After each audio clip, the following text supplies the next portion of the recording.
let me show you a very small detail and a very common defense when you're trying to do the Americana in this way that you trap the head.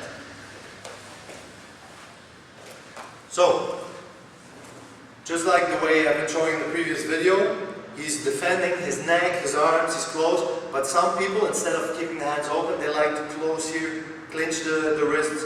So now I'm doing the same, I'm going down, I'm trying to separate, I'm lifting the head, I'm going sideways, but his fists are still together, and it's very difficult to separate them. Here, if I'm going to try to separate them by strength, it's strength against strength. I can put my arm here and push with my chest, but it's mainly going to be with somebody, a strong guy of my weight, or even the guy heavier, it's going to be very difficult. So rather than doing that, let me turn a little bit, rather than doing this, sometimes I always put my elbow in my hip and I push from my hip on, but if it's a strong guy, almost impossible to break this grip. So what I do is, I act as if I'm trying to break the grip, but I don't put all my weight, so the guy gets very strong here, and if all the strength in his weight is here, his elbow is very loose. So I'm going to act as if I'm pushing here, then I'm going to slide down, and I'm going to push his elbow up next to his head. Boom.